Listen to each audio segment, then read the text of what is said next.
The El Camino has been accused of being the mullet of cars for too long. Ah, hilarious, get it? It's a sedan in the front and a truck in the back. It's like a mullet. I bet you haven't heard that one before. You know what, pal? The El Camino is truly one of the most unique cars to ever come out of Detroit. From humble beginnings hauling hay to later hauling ass. This is everything you need to know to get up to speed on the Chevy El Camino.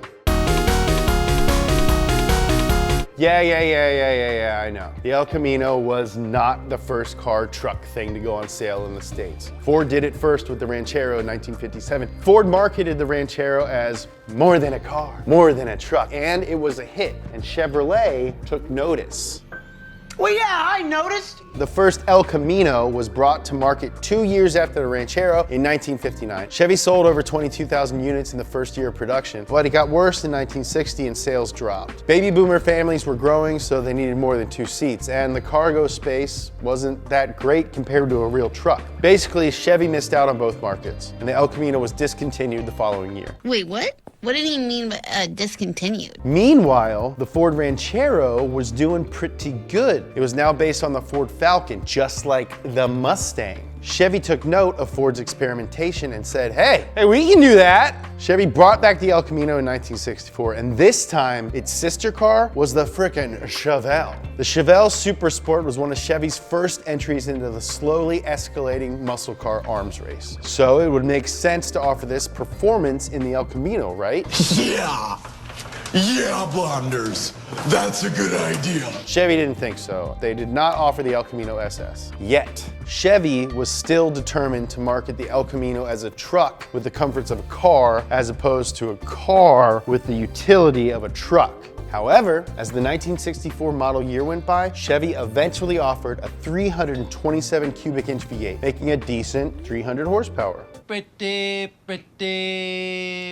good. From 1964 to like 1980, the design changed every single year. Every single year. 1964, 1965, 1966, 1967, 1968, 1969, 1970, 1971, 1972, 1973, 1974, 1975, 1976, 1977, 1978, 1979, 1980. But the philosophy stayed the same. Practicality and luxury, all in one, just like me. The El Camino took the undeniably beautiful looks of the Chevelle and mixed it with the practicality of a truck. Chevy continued to give the El Camino more and more power, and it got better and better looking. Look at the 1968 and 69 models. Those are some good looking cars. And if you say otherwise, you're a f***ing liar, Mark. I know you're watching. Scott told me you watch all my shit. You follow me on Instagram, Mark. Chevy sold the most El Caminos in 1968 because it was offered with Chevy's 396 V8 and it made 375 horsepower. The gloves were starting to come off, and in 1969, Chevy finally gave the people the El Camino SS. With a special blacked out grille, disc brakes, and power locks and windows, just like a race car. But Chevy wasn't done, because the 1970 El Camino SS might be one of the most unique muscle cars of the era. While you could still get the 396, Chevy raised the stakes with the 454 V8. This colossal big block made 450 horsepower and a whopping 500 foot-pounds of torque. That's enough power to pull your neighbor's house down. Don't ask me how I know that. It also came with a 4-speed short ratio transmission. Long story short, it hauled ass. Or whatever else you wanted to haul, because it had a truck bed in the back. Like all good things, including every single one of my beautiful hamsters, the El Camino SS met a swift end. In 1971, Chevy saw the writing on the wall with the looming gas crisis and started to detune their big block offerings to be more fuel efficient. This is also the part where the El Camino gets noticeably less attractive. But can you blame it? It was in an abusive relationship with Chevy. How would you feel? You'd probably get a little ugly too. This one, real f***ing ugly. The gas crisis didn't kill the El Camino. Quite the opposite, actually. Despite being the largest and nearly the slowest El Camino ever, the 1973 model was by far Chevy's best-selling. The next year, the El Camino reached the pinnacle of luxury with a carpeted door panels and wood-grain instrument panel trim. That's fancy. That's fancy. Real fancy. If Chevy couldn't make the El Camino more powerful, well, gosh darn it, they were gonna make it fancier. The 5th gen El Camino arrived in 1978 with a few different trim levels, including the Black Knight, which I only mentioned because that is literally the most kick-ass name for a trim level ever. Chevy had to change the name of the Black Knight to the Royal Knight in 1979 because of copyright issues. Wait, who owns the copyright to Black Knight?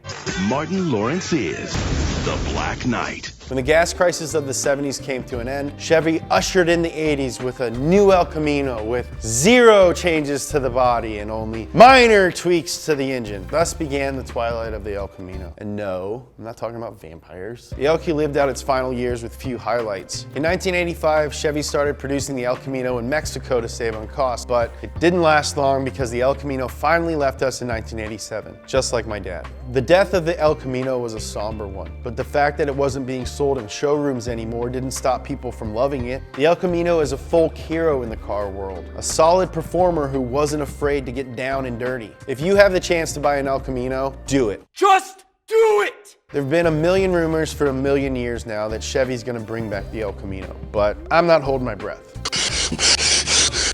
Would this ruin some of the legend of this car? That's always a possibility. But the way Detroit is pouring out new muscle, a brand new El Camino could actually be pretty tight. That's everything you need to know to get up to speed on the Chevy El Camino. Would you rather have a classic one or a new one? Let me know in the comments below. Have you ever f***ed in an El Camino? You ever f***ed in an El Camino? Everyone send me $1 so I can buy a Lamborghini. And as always, like, subscribe, comment, share, tag your friend who likes an El Camino, tag your friend who has a mullet, ask him what's wrong with him.